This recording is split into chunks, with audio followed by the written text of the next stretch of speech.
There is nobody in this world that has a greater understanding of the football histories of both the University of Arkansas and the University of Mississippi, other than our current guest that we're bringing on right now here on Halftime, and it's Brett Norsworthy, pre- and halftime, post-game host of Ole Miss football. He is sports host in Memphis and joins us right now. We've had him on before, and it's always lots of fun. Brett, how you doing? What's going on these days? I can't imagine my life without both of them in it. I don't think it would have been very fulfilled. I love the University of Arkansas, and I look forward to being there Saturday for homecoming. And at the end of the game, some senior for the Razorbacks will be the winner of the Crip Hall Award. Did you hear him say our homecoming? This is an Ole Miss radio host who is referring to our homecoming with the University of Arkansas. I'm learning all kinds of stuff today. I know. A day like that for you, Brett, just has to tie up in knots, does it? It does. But I love both places. It's such fond memories. I love this rivalry. I grew up on it. I grew up loving the Razorbacks, as I still do. I grew up loving Ole Miss, as I very much do now. I grew up a huge Archie Manning fan, and the Sugar Bowl in 1970, we got to watch it on my grandmother's color TV, which made it even more special. And everybody knows that's a lifetime ago when you talk about color TV. And a lifetime ago, guys, people may not believe this now, but this was the biggest rivalry for both of these teams. Yes, there was a time that Arkansas fans wanted to beat Ole Miss more than they did Texas, and there was a time that Ole Miss fans wanted to beat the Razorbacks more than they wanted to beat LSU.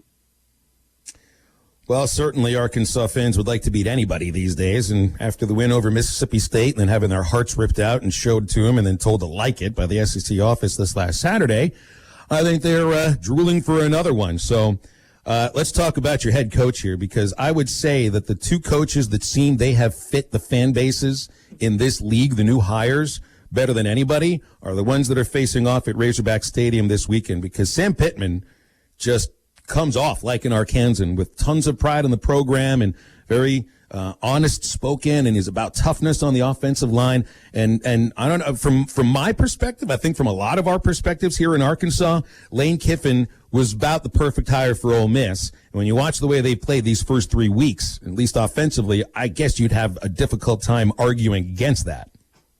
I think both fan bases should be very pleased with their first-year coaches. Both have won games. Both have won games on the road. Arkansas really probably should have 2 wins, but the horrible call went against them. They did a lot right in that game to not get a win out of it.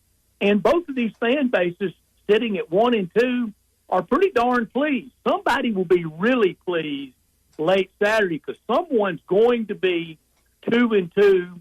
And you look at the rest of the schedules for both, it can really break right for each of them and get to 5, maybe 6, who knows, maybe more wins, and get a bowl bid, and not just the SEC privilege bowl bid this year where everybody could go. I mean, there are bowls out there that would take Arkansas and Ole Miss because of their fan bases and their bowl histories, no matter what the records are. But the winner of this game can do it kind of with the right way, with some dignity, and go to a bowl having earned it instead of just being handed to them. And I think Saturday sets up as a classic offense versus defense game with Barry Odom on the defensive side and Jeff Levy on the Ole Miss offensive side.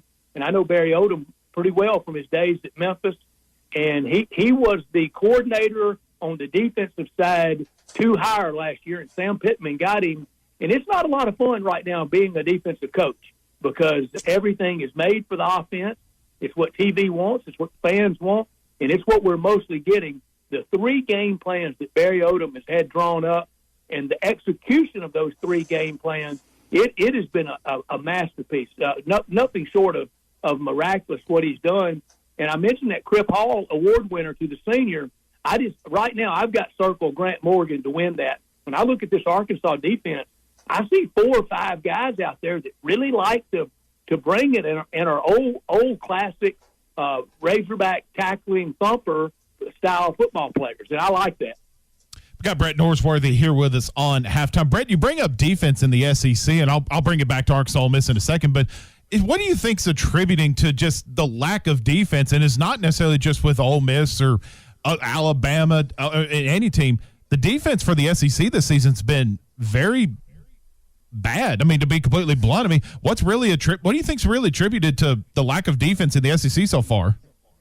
It was stunning, both opening day against Florida and last Saturday against Alabama. I mean, you watch both of them in pregame, and you see those players on defense. And the Almighty just don't make many big men like that also can run like that.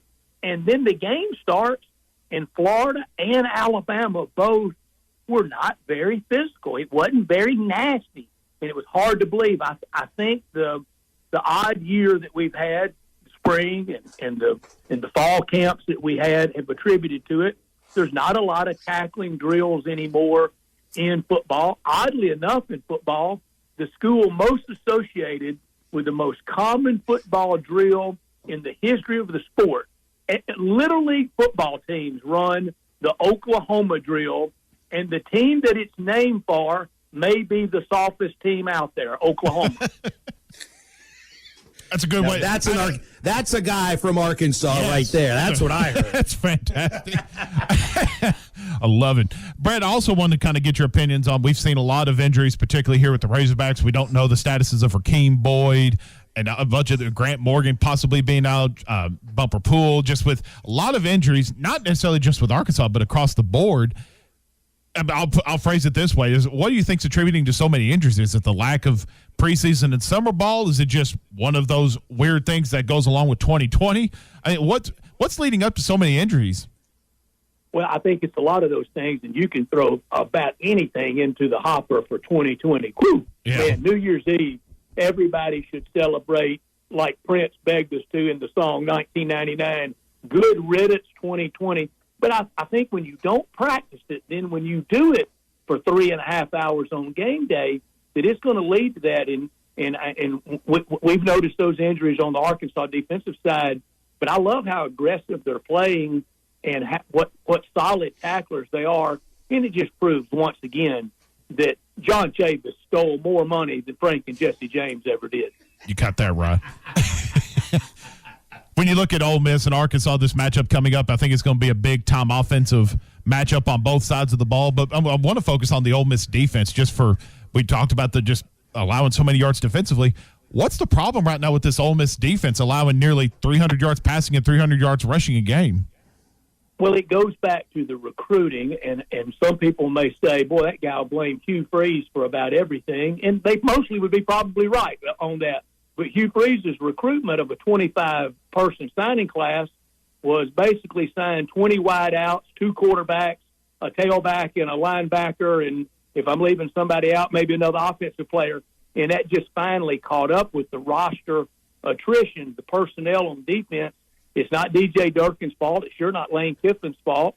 And I think in time, D.J. Durkin will make it a really good defensive coordinator at Ole Miss. Of course, the much-publicized travails he had at Maryland, but he's a good football coach. He'd been in the SEC before, but right now he just doesn't have the personnel. We haven't had that many injuries on the defense for Ole Miss, and we can't afford any because, frankly, right now you got to be honest about it. If you're the backup there, woo! Yeah, good point. Good point. Hey, one thing that's amazing about this offense for Ole Miss, Brett, is that it's not that they hold on to the ball for very long. What are they averaging, like 28 minutes of possession per game? But yet you'll hear Lane Kiffin and the opposing coaches talk about we are tiring the other defense out by the length of our drives, by how quickly we snap the ball, and by the length of some of the plays. It's at that and the fact that they never turn it over. So, and these things, I didn't realize you would have an exhausted defense when that team holds the ball more than Ole Miss does. But there's something about that offense that just tires teams out. Well, it's tiring out 2 defenses. I think it's tiring out the opposing defense and his defense and the Ole Miss defense. And Saturday night when we were doing post game, I thought the number that jumped out at me the most, to play Alabama, give up 63 and not turn the ball over. If it had been a comedy of errors, my goodness, Bama might have gotten 100. I jokingly said we do an overreaction segment on Monday, and last night I did mine that whenever LSU and Ole Miss plays, winner gets 100. Oh, boy. And it's sad that you're probably right, though. I mean, what do you think this, like, okay, so we'll bring it to Arkansas Ole Miss.